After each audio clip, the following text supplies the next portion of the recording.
Voici l'endroit le plus profond de la Terre. À près de 11 000 mètres de profondeur, sans lumière du soleil, sous une pression écrasante, et nous ne savons presque rien à son sujet. Mais aujourd'hui, un pays se précipite pour explorer ces abysses, et pas seulement pour la science. La Chine déploie des flottes de robots sous-marins, construit des bases sous l'eau et avance discrètement pour revendiquer ce qui se trouve au fond avant que quiconque ne le puisse. Alors que les États-Unis réduisent leur programme de recherche océanique, la Chine plonge plus profondément, avance plus vite et investit plus agressivement que n'importe quelle nation de l'histoire. Alors, qu'y a-t-il exactement là-bas et pourquoi la Chine est-elle si déterminée à l'obtenir la première? Pour le savoir, nous avons passé des semaines à examiner les recherches chinoises, les reportages, à suivre les navires et à parler avec des experts. Ce que nous avons découvert révèle une histoire bien plus vaste, dont presque personne ne parle. Avant de pouvoir comprendre toute l'ampleur de ce qui se passe, il faut revenir en arrière et comprendre où nous sommes. Voici la fosse des Mariannes, un immense canyon sous-marin dans le Pacifique occidental, juste à l'est des Philippines. C'est la partie la plus profonde de l'océan et l'un des endroits les plus extrêmes et les plus difficiles d'accès de la planète. Pour atteindre le fond, il faut traverser toute la colonne d'eau de l'océan. Plungeons. Nous commençons à la surface, la zone photique, aussi appelée zone épipélagique. Ici, l'eau est chaude et lumineuse, remplie de récifs coralliens, de bancs de poissons et de tout ce que l'on imagine lorsqu'on pense à l'océan. C'est la partie où l'on nage, surfe et fait du snorkeling. Mais cette couche familière ne descend qu'à environ 200 m. Plus on descend, plus les choses changent. Voici la zone crépusculaire, ou zone mésopélagique, qui s'étend de 200 à 1000 mètres sous la surface. La lumière du soleil disparaît progressivement jusqu'à l'obscurité totale. La pression atteint alors 10 fois celle que nous ressentons au niveau de la mer, suffisamment pour écraser la plupart des créatures de surface. Cette zone abrite des créatures étranges comme le poisson ruban, un géant argenté et serpentiforme pouvant dépasser la longueur d'un bus. On y trouve aussi l'ange de mer, une limace transparente aux ailes qui bat lentement dans l'obscurité. À mesure que la lumière disparaît et que la pression augmente, les animaux s'adaptent de façon surprenante. Perte de couleur, yeux surdimensionnés ou corps souple et flexible qui ne s'effondrent pas sous la pression. Plus on descend, plus cela devient étrange. À 1000 mètres, on entre dans la zone de minuit, obscurité totale. La seule lumière est celle que produisent les créatures elles-mêmes, une lueur naturelle appelée bioluminescence. Les animaux ressemblent à des créatures de science-fiction, avec des leurres lumineux, des corps transparents et d'énormes mâchoires. Cette créature terrifiante, par exemple, est le calmar magnapina. Il possède de longs bras filiformes pouvant atteindre plus de 6 mètres, semblant pendre comme des fils de marionnettes dans l'obscurité. La pression ici est 100 fois celle du niveau de la mer, environ 680 kg sur chaque centimètre carré de votre corps, comme si un éléphant adulte appuyait sur le bout de votre doigt, cette force venant de toutes les directions. L'une des créatures les plus connues de cette zone est le blobfish. Dans son habitat naturel, au début de la zone de minuit, il ressemble à un poisson des grands fonds parfaitement adapté à la pression intense. Mais lorsqu'il est remonté à la surface, toute cette pression disparaît et le blobfish prend la forme gélatineuse que l'on voit souvent sur Internet. Sous la zone de minuit, on atteint la zone abyssale, entre 4000 et 6000 mètres de profondeur. Ici, il n'y a plus de lumière, la température approche de zéro et la pression est gigantesque.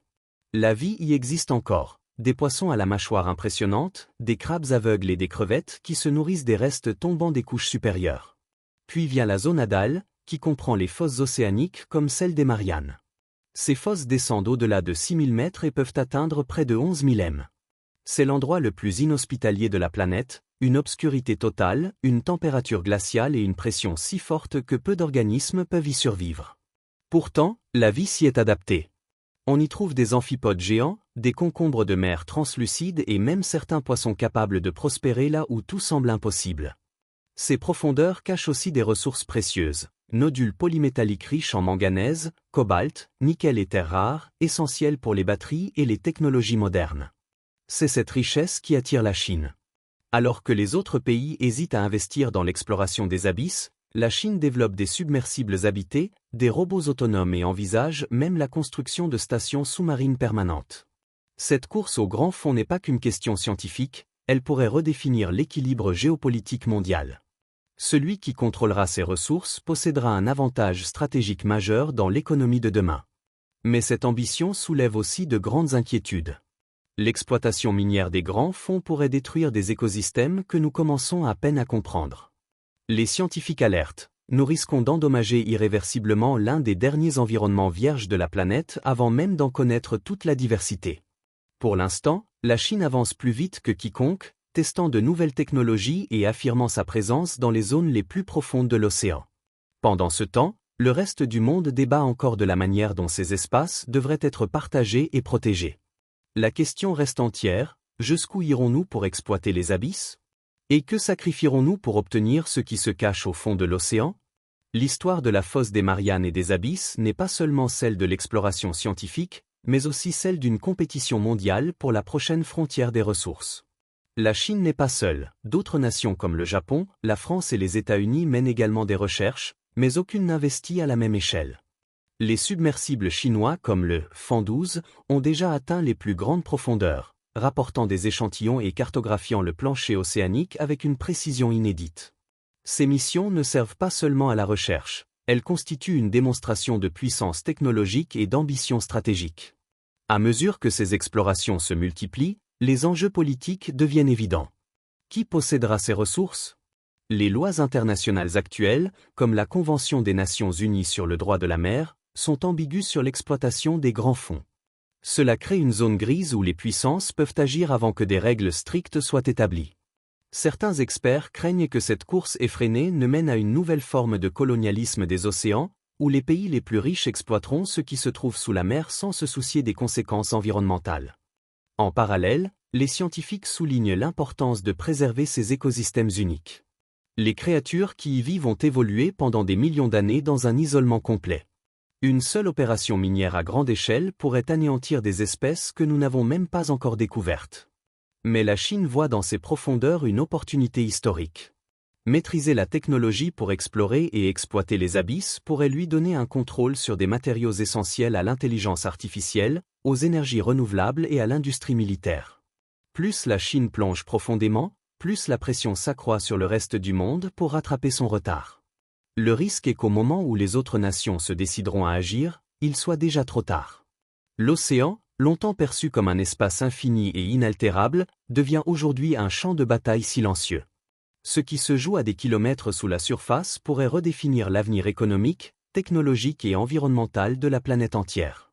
À mesure que cette compétition s'intensifie, une question centrale demeure. Comment concilier l'exploration, l'exploitation et la préservation? Les abysses représentent l'un des derniers territoires inexplorés de la planète, et les scientifiques rappellent que ce que nous savons de ces profondeurs est minime par rapport à ce qui reste à découvrir. Chaque plongée apporte des révélations, de nouvelles espèces, des phénomènes géologiques uniques, des indices sur l'origine de la vie elle-même. Certains chercheurs pensent que l'étude de ces environnements extrêmes pourrait même fournir des réponses sur la possibilité de vie ailleurs dans l'univers. Pourtant, la tentation économique est immense. Les nodules polymétalliques et les sulfures hydrothermaux des grands fonds contiennent les métaux indispensables à la transition énergétique, cobalt, nickel, manganèse et terres rares. Sans eux, il serait difficile de produire les batteries, les panneaux solaires, les éoliennes et même les technologies de pointe utilisées dans l'armement et l'exploration spatiale. Face à cette réalité, la Chine avance méthodiquement. Elle forme une génération entière d'ingénieurs océanographiques, développe des navires spécialisés, investit dans la robotique sous-marine et signe des accords pour obtenir des permis d'exploration auprès de l'autorité internationale des fonds marins. Le reste du monde observe, parfois inquiet, parfois admiratif, mais rarement avec la même détermination. Certains pays plaident pour un moratoire sur l'exploitation minière en haute mer jusqu'à ce que l'impact environnemental soit mieux compris. Mais l'histoire montre que les nations qui innovent en premier imposent souvent leurs règles par la suite. Il est possible que dans quelques décennies, les cartes géopolitiques incluent non seulement les continents et les mers de surface, mais aussi les zones d'influence des grands fonds. Ce qui semble aujourd'hui abstrait pourrait devenir l'un des enjeux majeurs de demain. Les abysses, longtemps ignorés, se transforment en une nouvelle frontière stratégique. La question n'est plus seulement « que allons-nous y trouver ?», mais aussi « à quel prix et sous quelle autorité ?» Car ce qui est en jeu n'est pas uniquement la découverte scientifique ou l'accès aux ressources, c'est la manière dont l'humanité décidera de gérer un espace commun, invisible, mais vital pour l'équilibre de la planète. Si l'humanité choisit la voie de l'exploitation sans limite, les abysses pourraient devenir le théâtre d'une catastrophe silencieuse. Les organismes qui y vivent sont extrêmement sensibles aux perturbations. Les sédiments remués par l'exploitation minière peuvent voyager sur des centaines de kilomètres, asphyxiant les créatures des grands fonds et détruisant des habitats uniques. Certains scientifiques avertissent que les écosystèmes des fosses océaniques mettent des millions d'années à se former. Ce qui serait détruit en quelques mois d'exploitation pourrait être perdu à jamais. Pour d'autres, il s'agit aussi d'un problème moral. Les abysses n'appartiennent à aucun pays, ils sont considérés comme un patrimoine commun de l'humanité. Mais l'absence de règles claires et l'avidité croissante menacent ce principe. La Chine, en s'imposant comme pionnière, pourrait définir unilatéralement les normes et les pratiques d'exploitation. Certains craignent que cela mène à une privatisation de fait des ressources des grands fonds, où seuls les plus puissants bénéficieraient de ces richesses. Pendant ce temps, des voix s'élèvent pour appeler à une coopération internationale. Des organisations environnementales, des scientifiques et même certains gouvernements demandent la création de zones protégées, l'interdiction temporaire de l'exploitation minière et le développement d'accords mondiaux contraignants. Cependant, l'histoire montre que les grandes puissances agissent rarement avec retenue lorsqu'il s'agit de ressources stratégiques. Le risque est que, lorsque le monde parviendra enfin à un consensus, il soit déjà trop tard. Les abysses auront été bouleversés de manière irréversible. Dans ce contexte, la fosse des Mariannes devient un symbole. Un symbole de ce que l'humanité est prête à faire pour obtenir un avantage, mais aussi de la fragilité d'un monde que nous comprenons encore si peu. Les prochaines décennies seront décisives. Soit nous choisirons de protéger ce dernier espace sauvage de la planète. Soit nous le sacrifierons au nom du progrès et de la compétition. Ce qui est certain, c'est que ce qui se joue à des kilomètres sous la surface façonnera l'avenir de la Terre, et peut être même notre conception de ce que signifie exploiter une ressource commune. La course vers les abysses illustre parfaitement la tension permanente entre progrès technologique et responsabilité collective. Chaque avancée de la Chine dans ce domaine est perçue par certains comme une prouesse scientifique, mais par d'autres comme un signe inquiétant d'une exploitation imminente. Les innovations développées aux submersibles capables de résister à des pressions extrêmes, robots autonomes collectant des échantillons et cartographiant les fonds marins, pourraient également être utilisées à des fins militaires. Contrôler les profondeurs signifie potentiellement contrôler les câbles de communication sous-marins, les voies stratégiques et l'accès à des ressources vitales. Dans ce contexte, les abysses deviennent bien plus qu'une frontière scientifique, ils se transforment en un nouvel échiquier géopolitique.